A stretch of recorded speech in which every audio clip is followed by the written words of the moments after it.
ईमानदारी की शक्ति। बहुत समय पहले की बात है। एक छोटे से गांव में एक ईमानदार लकड़हारा रहता था। उसका नाम था रामू। रामू बहुत मेहनती और सच्चा इंसान था। वह रोज जंगल में जाकर लकड़ी काटता और उसे गांव में बेचता। रामू अपने काम में इतना निपुण था कि उसके जैसे लकड़ी काटने वाला कोई और नहीं था। वह जल्दी से जल्दी लकड़ी काटकर घर लौटता और अपनी पत्नी और बच्चों के लिए खाना लाता। लेकिन रामू के पास कभी भी कोई ऐश्वर्य नहीं था, क्योंकि वह अपने काम से खुश था और यही उसकी दुनिया थी। एक दिन जब रामू जंगल में लकड़ी काट रहा था, वह अचानक एक दुर्घटना का शिकार हो गया। उसकी कुल्हाड़ी हाथ से फिसलकर सीधे नदी में गिर गई। रामू के पास एक ही कुल्हाड़ी थी और अब वह बिना कुल्हाड़ी के लकड़ी काटने में असमर्थ था। वह परेशान होकर नदी के किनारे बैठ गया। रामू अपनी कुल्हाड़ी के बिना बहुत दुखी था। वह नदी के किनारे बैठकर सोचने लगा, अब मैं क्या करूं? बिना कुल्हाड़ी के तो मैं अपना काम नहीं कर सकता। अब क्या होगा? वह बहुत देर तक सोचता रहा और तभी अचानक एक आकाश से प्रकाश चमका।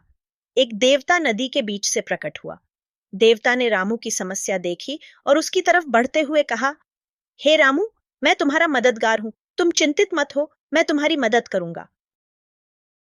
रामू उत्सुकता से, तुम हो कौन और तुम मेरी मदद कैसे कर सकते हो? मैं इस नदी का देवता हूं। तुमने मुझे देखा और मुझे महसूस किया, इसीलिए मैं तुम्हारी मदद करने के लिए यहां आया हूं। मुझे यह बताओ, तुम्हारी समस्या क्या है? रामू ने देवता से कहा, मुझसे मेरी कुल्हाड़ी नदी में गिर गई है और बिना कुल्हाड़ी के मैं अपना काम नहीं कर सकता। कृपया मेरी मदद करें। देवता ने उसकी बात सुनी और मुस्कुराते हुए कहा, चिंता मत करो, मैं तुम्हारी मदद करूंगा। देवता ने अपनी छड़ी से नदी में पानी झटके और एक सुनहरी कुल्हाड़ी पानी में लहराती हुई निकाल लाया।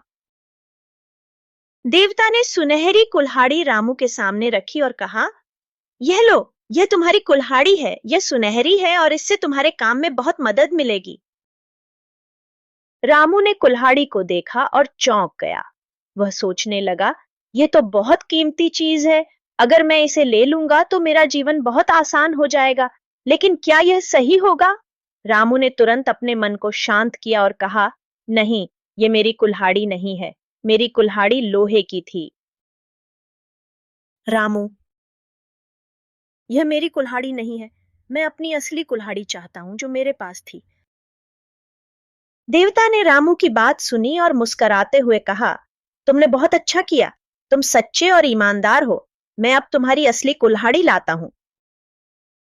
देवता ने फिर से अपनी छड़ी से पानी में हलचल मचाई और इस बार एक चांदी की कुल्हाड़ी पानी में लहराती हुई उभर आई। रामू ने उसे देखा और फिर कहा, यह भी मेरी कुल्हाड़ी नहीं है। मेरी कुल्हाड़ी लोहे की थी। देवता ने फिर से हंसते हुए कहा, तुमने एक बार फिर सच्चाई और ईमानदारी का पालन किया। मैं अब तुम्हारी असली कुल्हाड़ी लाता हूं। इसके बाद देवता ने नदी से रामू की असली लोहे की कुल्हाड़ी निकाल दी। रामू ने उसे देखा और खुशी खुशी उसे लिया।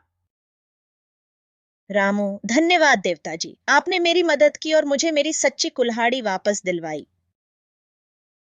देवता ने रामू को आशीर्वाद दिया और कहा, तुम्हारी ईमानदारी और सत्यनिष्ठा ने तुम्हें वह सब कुछ दिलवाया जो तुम्हें चाहिए था। याद रखना, सच्चाई और ईमानदारी सबसे बड़ी संपत्ति होती है। रामू ने खुशी खुशी घर लौटते हुए भगवान का धन्यवाद किया। वह जानता था कि मेहनत, ईमानदारी और सच्चाई से ही जीवन में सफलता और संतोष मिलता है। दोस्तों, इस कहानी से हमें यह सीखने को मिलता है कि ईमानदारी हमेशा सफलता और सम्मान लाती है। झूठ बोलकर किसी चीज को पाना अस्थायी हो सकता है, लेकिन सच्चाई हमेशा मजबूत रहती है। इसलिए हमें जीवन में ईमानदारी से काम करना चाहिए और किसी भी परिस्थिति में सच्चाई का पालन करना चाहिए। धन्यवाद दोस्तों, इस प्रेरणादायक कहानी को सुनने के लिए। हम उम्मीद करते हैं कि आपको यह कहानी पसंद आई होगी और आपने इससे कुछ सीखा होगा। अगली बार फिर एक नई कहानी के साथ हम वापस आएंगे।